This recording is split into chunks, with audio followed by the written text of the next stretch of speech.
Next up, my good friend Gloria Rubio Cortés is the president of the National Civic League.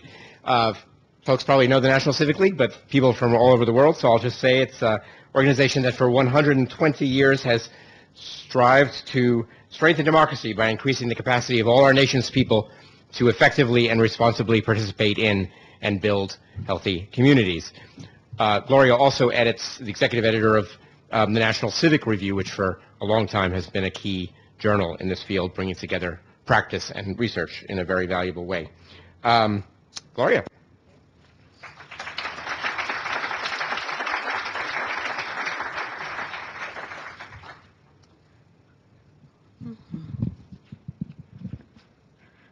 Thanks, Peter. When I was thinking about what I should talk about, I was thinking, well, should I talk about Janet Yellen and what she's going to talk about, in terms of our issues the next time she's in front of Congress representing the Fed? Was she going to talk about something called the Civic Participation Index and how important that is to our society, or will she not? Or should I talk about that new TV reality show that's going to take people through 10 weeks of creating a new society? How much of that is going to be about deliberation? I suspect, since it's going to be on TV, that there's going to be a lot of conflict, and that will keep people watching it. But I also suspect that it won't have very much to do with the work that we do. What I want to do first, though, is to thank some really, some people who have been important to me in my life at the National Civic League, and I'll talk a little bit about that later. I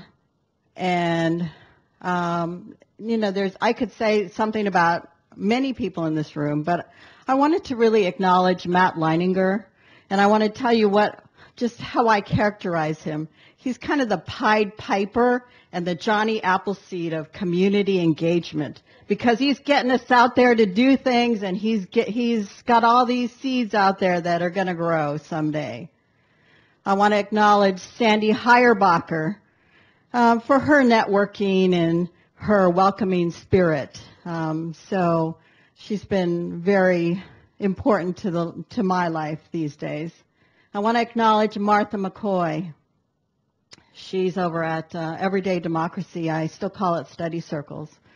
And I thank her for her laughter and her persistence, and also for sharing her story and her organization's story on how they are becoming more racially diverse. And that takes a lot of courage, so I want to thank you for that. And I also want to thank Peter Levine for his thoughtful ideas and his wonderful words and his big challenges to us. So enough about them. Let's talk about me. As Peter said, I am the president of the National Civic League, and I want to acknowledge Chris Gates. He's somewhere in here. He's my predecessor. He's back there. And when I took over the National Civic League in 2007, I became the first woman and person of color to head this organization that had been around more than a century. And it was about time. And I feel like it kind of gave me a mandate.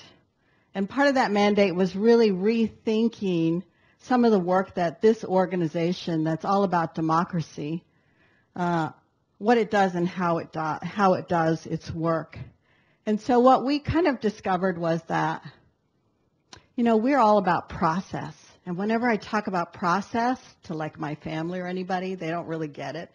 So I started thinking about, okay, what's this process doing? What's our impact? And I remember that we do work like immigrant integration in Greeley. We've done work on, you name it, diversity in Los Angeles. When I start talking about those issues, people understand it. And I think that's a real learning for us, because I feel like our field is very undervalued and misunderstood. And So for us, that's one big learning. And so we talk about what we do very differently now. And the second learning, and I'll talk about a little bit more about that later, but the second learning is that we can't do things all on our own. We have to do them in partnership, and we have to bring in unlikely partners. And that's been very helpful for us. It's kind of reinvigorated some of our key programs, and it's also gotten others to think about our field a little bit more. And so my example on that one is around All America Cities, our flagship program. We've been doing this program for 65 years. And really, this program's it's an award program, and it's a peer exchange program about promising practices in communities.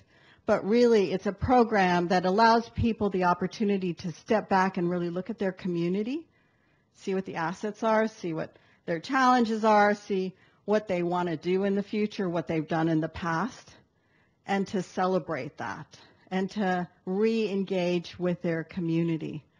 So in about 2012, we were able to develop a new partnership around All America Cities with a group called the Campaign for Grade Level Reading.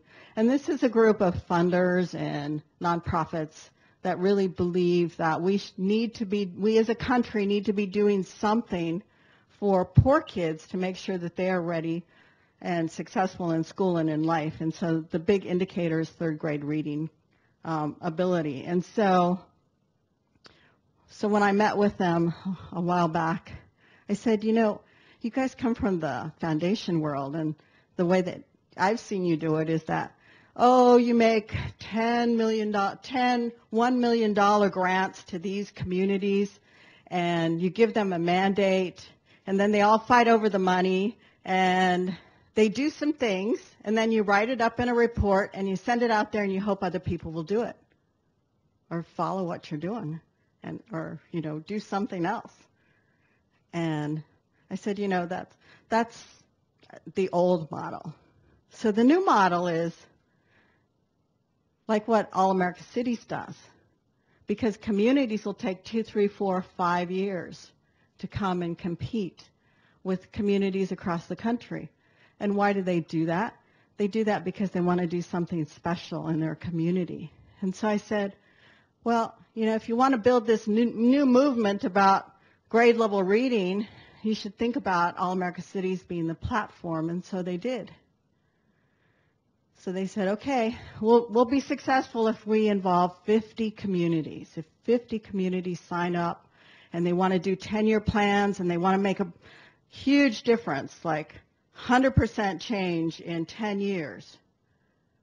So we thought 50 communities. So we involved the National League of Cities, United Way Worldwide, and some other national groups and said, get this opportunity out there to your folks. And so the response was amazing. We had 125 communities say they wanted to do this. They wanted to develop a plan to move the needle on third grade reading in 10 years. And they were going to do it collaboratively. They weren't just going to this organization do it or this part of the community do it, but they wanted to do it together. And these were communities that were, the entire state of Arizona was one community, 6 counties in western Alabama, 8 counties in southern Florida, and then some small towns wanted to do it on their own. So for us, it was a huge success because people wanted to do this. They wanted to mobilize. And they'd been kind of doing this, but they needed a whole network of others that they could be part of. So this is really important. And the other part of it was that anybody could take the lead in their community. It didn't just fall to the school district or superintendents. In fact, it was mostly other people. So it was librarians who took the lead in some communities, United Way folks. It was parent collaborations. It was, you name it, community foundations, United Ways. They were all involved. And in some cases, they were mayors and local government. but very few of them were superintendents. But there were a few in there. And so what this collaboration did was it gave people the opportunity and the excuse to invite other people to the table and to develop a plan together. So for us, it was pretty amazing, and it was a new way of doing this work. So I just wanted to share that story because it tells me that there are people out there that are hungry to do this work. They just don't know how to do it. And it's really our charge to provide those opportunities. And Bat Leininger asked me to talk about healthy communities because we've been focusing on that as an organization. But I'm going to let him talk about it because of his upcoming book. And then lastly, I just want to share with you All America Cities this year. It's just one of many programs that we do. We do research and we facilitate strategic planning. But All America Cities this year was about healthy communities, and it marked 25 years in which we as an institution have been involved with this healthy communities movement. And I was inspired by the communities that came to tell us their story. And the one that really stands out for me was a woman from Columbus, Indiana, who said, I lost 120 pounds thanks to my community.